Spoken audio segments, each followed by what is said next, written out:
Good day, ladies and gentlemen, and welcome to my channel once more. I'm Dr. Nduma, and I'm going to be continuing the series on tips and tricks in maximizing the number of interviews you get during the ERAS physician residency application cycle.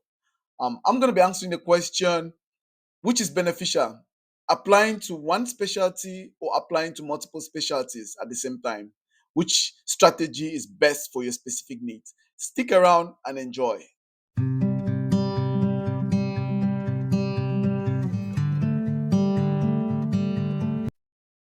Should I apply for just one specialty and go all in, or should I apply to multiple specialties and look for the most amount of interviews and that I can get to help me match? I know a lot of us have these questions in our minds, and I'm going to talk about it today. Now, first scenario: you are an older medical graduate and you're just fed up with the system. You've tried a few times and you just want to get in. Then to you, I would say the answer to this question is yes for the most part and no to some extent.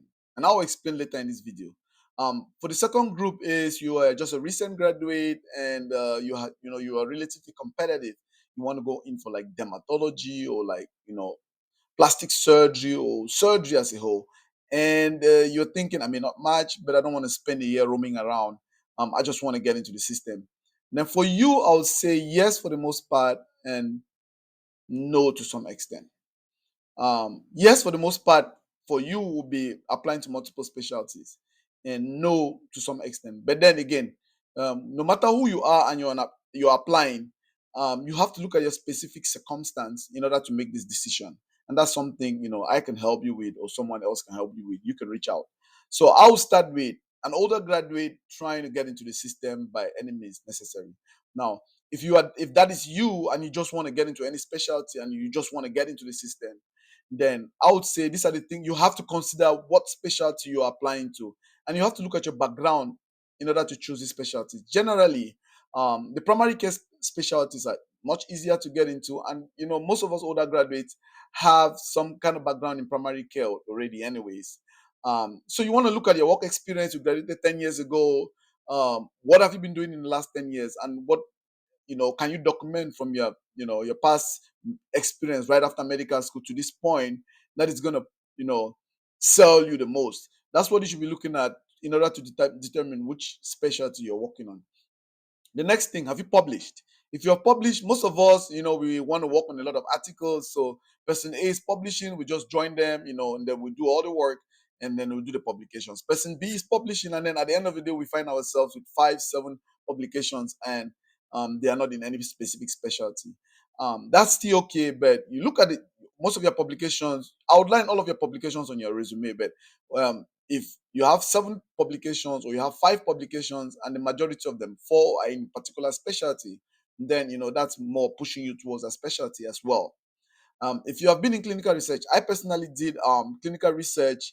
I worked with uh, practice that was carrying out dermatology trials, and we're working on things like herpes, a lot of skin conditions. But then a lot of those uh, research skills that I learned from there, I could directly extrapolate them to internal medicine, and so it was easier for me to outline that in my resume. And so yeah, you can actually put that skill in your favor and kind of connect it to the specialty you are applying for, and so that also counts. And then the last part of it is volunteering.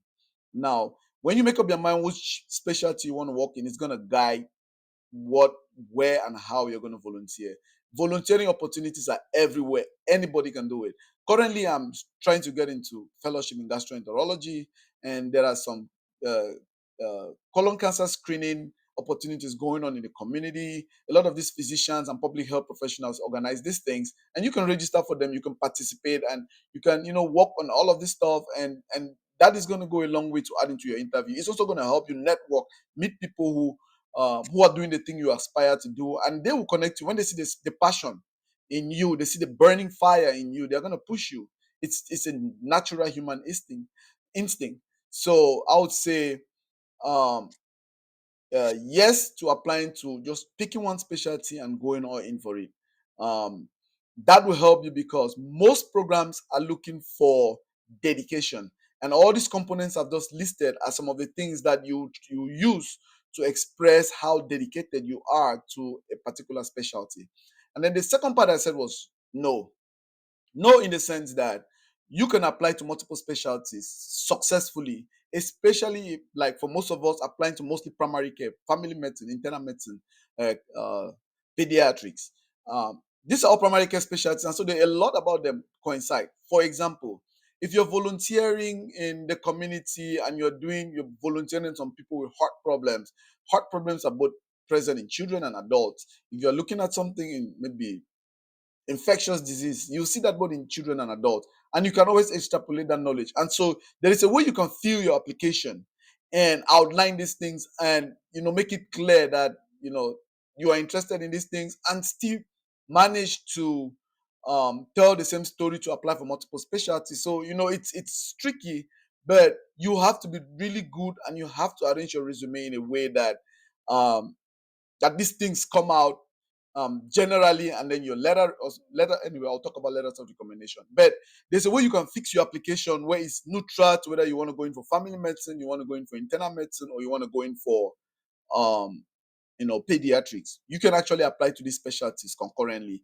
if you really design your application and you use your background very well, in terms of the four things I listed earlier: your volunteering, clinical research experience, publication experience, and previous history. Previous history is very important because you have been in primary care and you see adults and children. Then you can use that very easily for internal medicine, family medicine, and pediatrics. If in your publications, you've published things in specific diseases, like I said earlier, so you can use this. Now, where the difference is going to come is your letters of recommendation. For your letters of recommendation, if you're applying to family medicine and an internal medicine doctor is writing you a letter, it's very important that you make your letter writer clearly indicate in that letter that you are going for family medicine.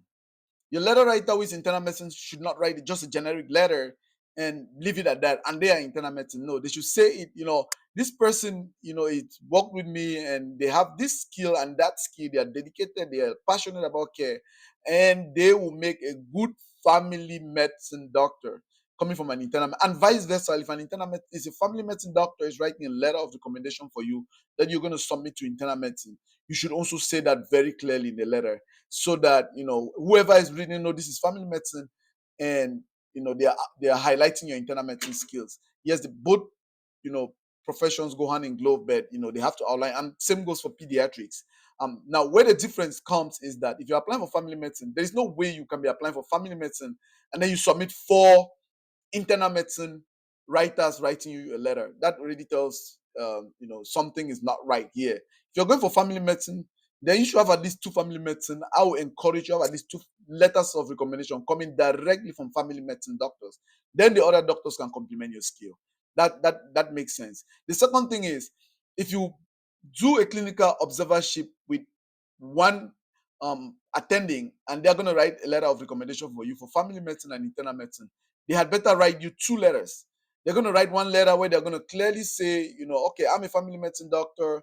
I'm writing a letter for you to apply for family medicine. I'm going to write and say, this is a lovely person and they want to go into family medicine. And so I'm supporting them for their, I think they'll make a really good family medicine doctor. And so I'm recommending them. They have to write a second letter if you're going to apply for another specialty. Hey, this person is an internal medicine applicant. He or she worked with me, and they are really good. They are passionate about care. They are punctual. They are really lovely. Hanging around patients, hanging around other healthcare workers, and I recommend them to your residency. And they want to do internal medicine. So it should be very clear. So this also goes to part of my previous video where I was talking about you sitting down with your letter writers and outlining the things you need. If you're going to need two letters for them because you're going to apply for two specialties, you let them know at the beginning that they are going to be writing two letters for you. And so that, by the time you're done, you're getting two letters, and you're going to highlight to them how you want them to write these letters. These physicians are busy people and they don't have time to think about all of these things. You do this strategizing, you communicate that to them so they can put it in their plan of action and go ahead and do it. So that's where the letter of recommendation comes in. The next part is your personal statement.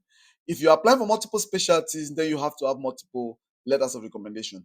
Personally, I applied to multiple programs and I have a letter for each program and for each specialty. I applied to family medicine as well when I was applying. I even applied to neurology because I had some publications in neurology. I had worked with some neurologists. I had some neurology clinical experience. So I kind of designed my application in a way that was, very balanced with my clinical experience, even coming from primary care. The publications I had in both internal medicine and neurology that I could extrapolate to family medicine. I actually applied for three specialties: internal medicine, family medicine, and neurology. And I got an interview for neurology. I got a couple of interviews for for internal medicine. I never got any interview for family medicine. I don't know why, but it is what it is. So you can actually put these things together, and if you do it right, write the right kind of personal statement. Make sure that you have the right kind of letters of recommendations from your letter writer. If your letter writer is not in the specialty that they are writing the letter for you for, they should clearly state what you are applying for so that it's clear, and whoever is reading the letter knows that even though you're observing with this other specialty, actually this is where your dream is. It's just the opportunity that you have and you're using. And clinical skills can be extrapolated, but it should be clearly outlined because that tells a better story for you. If, on the other hand, you are a relatively competitive candidate, you're a recent graduate, and you want to go in for highly competitive specialties, and you're thinking, should I apply to multiple specialties or should I apply to single specialties? Again, it's a tricky question.